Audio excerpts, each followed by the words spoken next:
शोभा काम खत्म करके बालकनी में बैठकर पेपर पढ़ रही थी। उसी समय गेट के खुलने की आवाज आई तो उठकर देखने गई थी कि कौन आया है। देखा तो उसे आश्चर्य हुआ कि बड़े भाई रमन थे। उनके हाथों से बैग लेकर उन्हें आदर सहित घर के अंदर ले गई। उन्हें बिठाकर पानी लाने रसोई में गई। चाय के लिए पानी चढ़ा दिया था।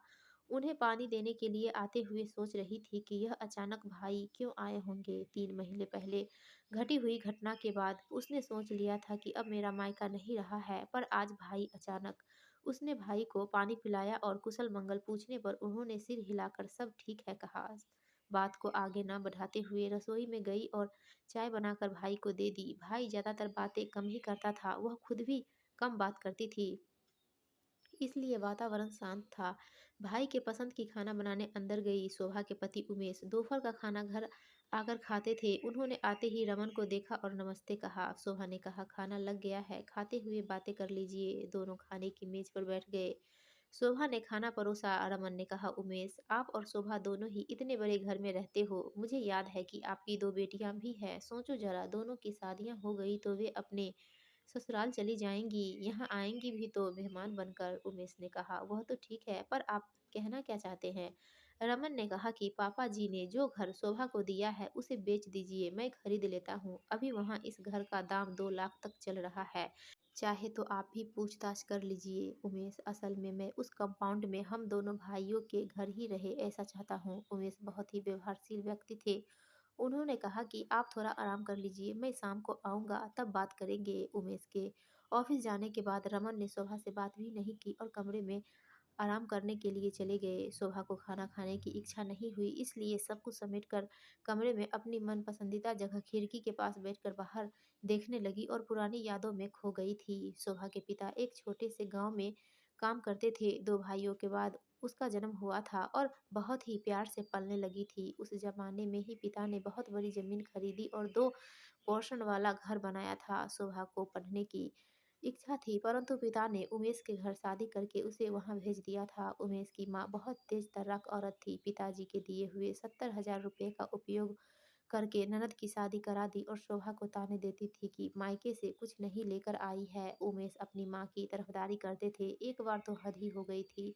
सास बहू के बीच छोटी सी झड़प हो गई। सास और उमेश ने उससे कह दिया कि अपने घर चली जाए, यहाँ रहने की कोई ज़रूरत नहीं है। उमेश ने उसे उसके दोनों बच्चों के साथ बस में चढ़ा दिया था। जब वह मायके पहुंची तो पहले सब खुश हो गए और बच्चों के साथ खेलने लगे। माँ ने मुझसे पूछा कि शोभा बेटा, तुम मायके आई हो, इससे हमें बहुत खुशी हुई है, परंतु यह अचानक कैसे आ गई है? न चिट्ठी पत्री न कोई खबर की। शोभा ने माँ को सारी बातें बता दिया था। माँ ने उसे समझाया कि बेटा, अब तेरा घर तेरा ससुराल ही है। परिवार में ऐसी छोटी छोटी बातें होती रहती है, उन्हें अनदेखा करते हुए ही आगे बढ़ते रहना ही जिंदगी है। 1 हफ्ते के बाद माँ के कहने पर कि मैं अकेली काम नहीं कर सकती हूँ, इसलिए उमेश शोभा को लेने आ गया था। शोभा बच्चों को लेकर उसके साथ वापस जाने लगी तो माँ ने सब कुछ जानते हुए भी फिर से समझा दिया था कि अब वही तुम्हारा घर है। कुछ समय बाद सास ससुर की मृत्यु हो गई। शोभा ने भी चुप्पी साध ली थी, क्योंकि मायके में अब माँ नहीं रही। पिता को देखने के लिए कभी कभी चली जाती थी। अरुण छोटा भाई है, जिसकी नौकरी शहर में लगी थी। उसने अपने घर को किराए पर दे दिया था। बड़ा भाई रमन के साथ पिता रहते थे। उन्होंने रिटायर होने के बाद पीछे जो जगह थी वहाँ 2 कमरों का एक घर बना लिया था। सबने सोचा कि दोनों लड़कों के लिए घर है ही, फिर यह घर क्यों बनाया है? उन्होंने जवाब नहीं दिया था। 2 महीने पहले की बात थी कि शोभा के बड़े भाई ने उसे खबर भेजा कि पिताजी की तबीयत कुछ खराब है, तुम्हें याद कर रहे हैं, जल्दी से आ जाओ। शोभा ने पति को पिता के बारे में बताया और अकेले ही मायके चली गई। वह जैसे ही पिता के घर पहुंची तो जैसे पिता उसका ही इंतजार कर रहे थे, उनको देखा और कुछ इशारों में कहना चाहा। बड़े भाई ने कहा कि आप निश्चिंत रहिए, आपके बाद भी शोभा यहाँ आती जाती रहेगी। पिताजी की उम्र हो गई थी, उनकी मृत्यु उसकी आंखों के सामने हुई थी। 13 दिन कैसे बीत गए पता ही नहीं चला। सारे रिश्तेदार चले गए थे, सिर्फ दोनों भाभीियों के मायके वाले ही रह गए थे। मैं भी अब जाना चाहती हूँ। शोभा ने भाभी से कहा कि मैं भी चलती हूँ। भाभी ने खाने की चीजें बांध दी जो शोभा की बेटियों को पसंद है। अभी वह अपनी अटैची लेकर निकलने ही वाली थी कि बड़े भाई ने पीछे से पुकारा, शोभा रुक जाओ, कल चले जाना। शोभा को समझ में नहीं आया कि आज क्या है। कुछ ही देर में बड़ा भाई किसी के साथ लेकर आया और घर घर में सबको एक जगह बैठने के लिए कहा। सब बच्चे आकर बैठ गए। बहुओं के मायके वाले बाहर खड़े होकर अंदाजा लगा रहे थे कि रमन वकील को साथ लेकर आया है। क्या होने वाला है? वकील ने सभी बच्चों के समक्ष एक सील किया हुआ कवर निकाला और सबको पढ़कर सुनाया कि पीछे जो नया घर बना है वह शोभा के नाम पर है, जायदाद के नाम पर। यह बड़ा घर आप दोनों के नाम, माँ के जेवर तीनों को बराबर बांटा गया है। वकील के जाते ही बहुओं ने शोभा को ताने मारना शुरू कर दिया था कि शादी के समय दहेज और गहने दिए थे, अब फिर से हिस्से में आ गई है। रमन ने पीछे वाले घर के पेपर शोभा के हाथ में रख दिया और कहा, थोड़े दिनों में जेवर भी भेज देंगे। शोभा घर से बाहर आ रही थी, किसी ने उससे बात नहीं किया। शोभा की लड़कियों के लिए भाभी ने जो कुछ भी बनाया था उसे देना वे भूल गई थी शायद। इस घटना को घटे 2 महीने हो गए और आज रमन उसके घर आया है।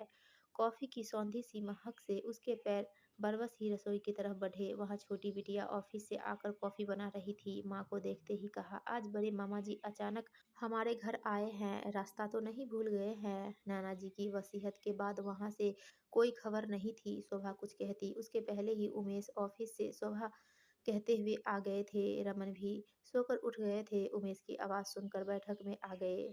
शोभा ने दोनों को चाय दिया था क्योंकि वे दोनों शाम को चाय ही पीते थे। उमेश ने कहा कि मैंने ऑफिस के लोगों से पता लगवाया है कि वहाँ 2 लाख से ऊपर घर बिक रहे हैं। वह पैसा आ जाएगा तो शोभा के अकाउंट में डाल दूंगा, ज़रूरत पड़ने पर उपयोग में ला सकते हैं। रमन ने कहा, ठीक है, मैं घर जाकर सारे प्रबंध कर देता हूँ।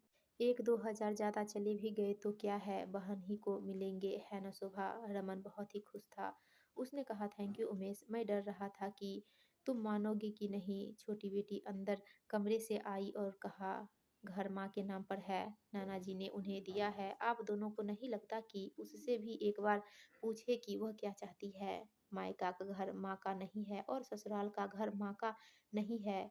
उसे काटते हुए उमेश ने कहा, बेटा यह घर माँ का ही तो है। वाह पापा, हम जब छोटे थे तो आपने माँ को यह कहकर नाना जी के घर भेज दिया था कि यह घर तुम्हारा नहीं है।